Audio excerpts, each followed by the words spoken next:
नमस्कार, आप देख रहे हैं सुपर प्राइम टाइम। मैं हूं आपके साथ प्रीति रघुनंदन। सुपर प्राइम टाइम में हम आपको दिखाते हैं वॉर ग्राउंड की एक्सक्लूसिव न्यूज और साथ ही देते हैं ब्रेकिंग न्यूज। इस वक्त की बड़ी खबर के साथ शो की शुरुआत करने जा रहे हैं।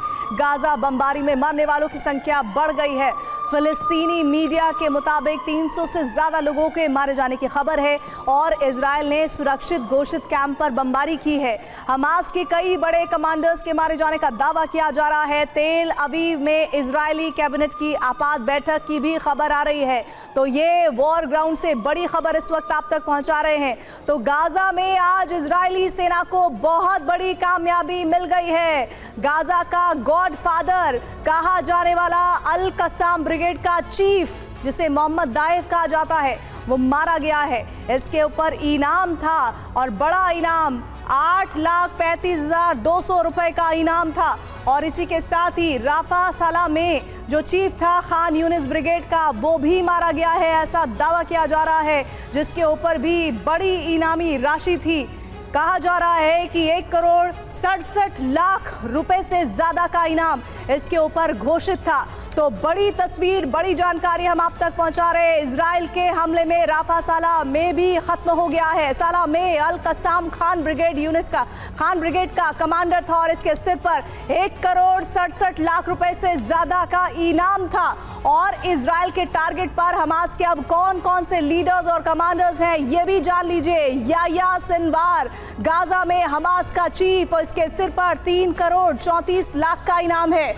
और इसके साथ ही मोहम्मद सिनवार का जिक्र हो रहा है, तो याह्या सिनवार का भाई, और इसके सिर पर 2.5 करोड़ रुपए से ज्यादा का इनाम है। और इसके साथ ही इजरायली सेना के रडार पर हमास चीफ इस्माइल हानिया और अल कसाम का मौजूदा डेप्यूटी चीफ मारवन इस्सा भी है। माना जा रहा है कि दाइफ की मौत के बाद मारवन इस्सा ही अल कसाम की कमान संभालेगा। तो इजराइल ने उस मोहम्मद दाइफ को मौत के घाट उतार दिया है, जिसकी उसे सालों से तलाश थी। सवाल यही बरकरार है कि आखिर इजरायली सेना को यह सफलता कैसे मिली। न कभी दिखने वाला, न हाथ आने वाला मोहम्मद दाइफ का खात्मा कैसे हुआ। अब हम आपको आईडीएफ के 15 मिनट के ऑपरेशन की एक्सक्लूसिव डिटेल रिपोर्ट दिखाने जा रहे हैं।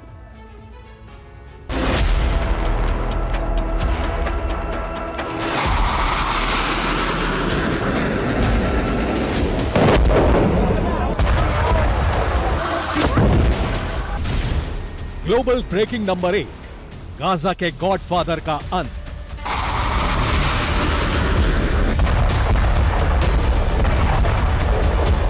गाजा में इजराइल ने अब तक का सबसे बड़ा और विध्वंसक हमला किया।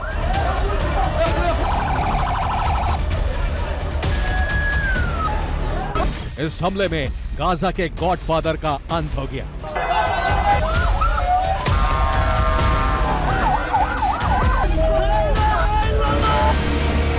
ग्लोबल ब्रेकिंग नंबर 2, हमास के मास्टरमाइंड का मर्डर, जो 7 अक्टूबर 2023 के हमले का मास्टरमाइंड था, जिसने इजराइल में सबसे बड़ा रक्तपात मचाया था, उसे मौत के घाट उतार दिया गया है।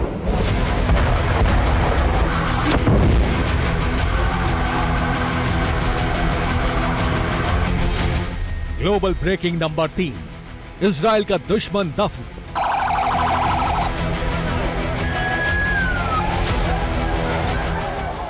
इजराइल ने अपने सबसे बड़े दुश्मन को विध्वंसक हमला कर गाजा की धरती में ही दफन कर दिया है।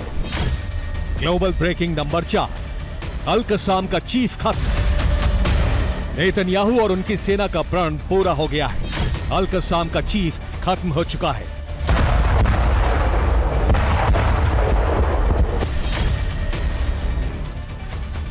दाइफ का दी एंड। इजरायली सेना को बहुत बड़ी कामयाबी मिल गई है। मोहम्मद दाइफ का दी एंड हो गया है।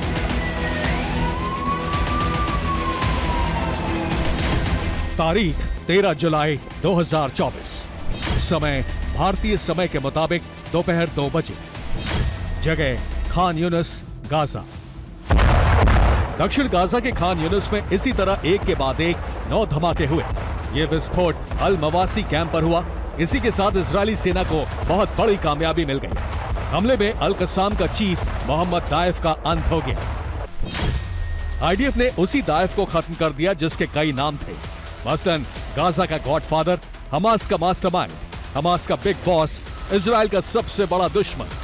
7 अक्टूबर 2023 को इजराइल में हुए नरसंहार के बाद नेतन्याहू और उसकी सेना ने कसम खाई कि वो इस्माइल हानिया और मोहम्मद दाइफ को किसी भी तरीके से, किसी भी पूरी कोशिश कर मार गिराएंगे। और आखिरकार 9 महीने बाद उनकी ये कसम पूरी हो गई है।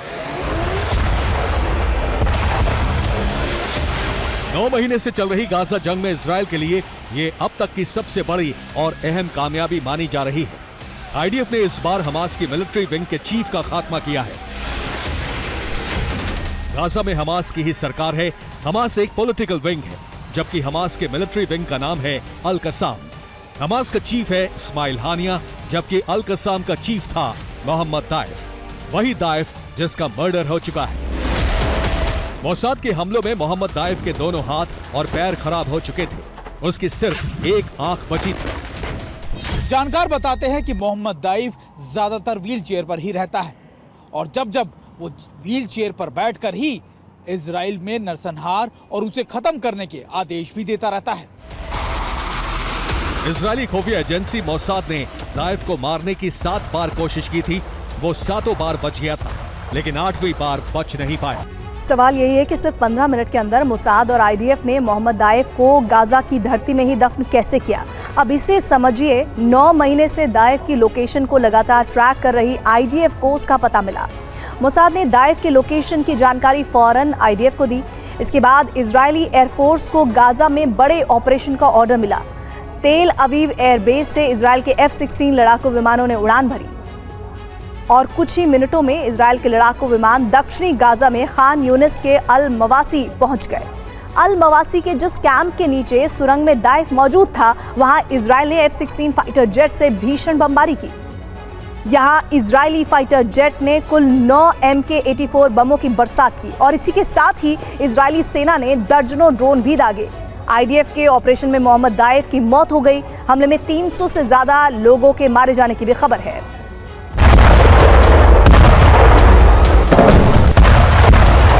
अल मवासी में न सिर्फ दाइफ का खात्मा हुआ, बल्कि दाइफ के साथ अल कसाम का एक और बड़ा कमांडर मारा गया। इस कमांडर का नाम है राफा सलामे। ये अल कसाम के खान यूनिस ब्रिगेड का कमांडर था। इजराइल ने जिस दाइफ को मौत के घाट उतारा है, उसका असली नाम मोहम्मद दीव इब्राहिम अल मसरी है। वो 2002 से अल कसाम ब्रिगेड को लीड कर रहा था। दाइफ ही वो शख्स था जिसने अल कसाम की जंगी ताकत में इजाफा किया। ये दाइफ का शातिर दिमाग और जबरदस्त प्लानिंग का ही परिणाम था कि वो बिना हाथ पैर के इतना बड़ा सैन्य संगठन चलाता था। मोहम्मद दाइफ ने अल कसाम को एक सेना के तौर पर तैयार किया। उसने लड़ाकों को सुरंग युद्ध और रॉकेट हमले के लिए तैयार किया।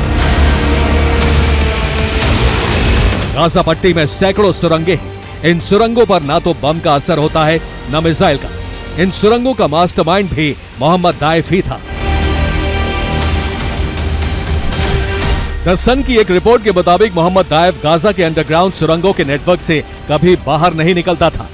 सुरंगों के नेटवर्क में वो हर रात अपना ठिकाना बदल लेता था। वो हमेशा नकाब में ही रहता था। उसकी सिर्फ परछाई दिखती थी। वो ना तो स्मार्टफोन का इस्तेमाल करता था, ना ही दूसरी डिजिटल टेक्नोलॉजी का।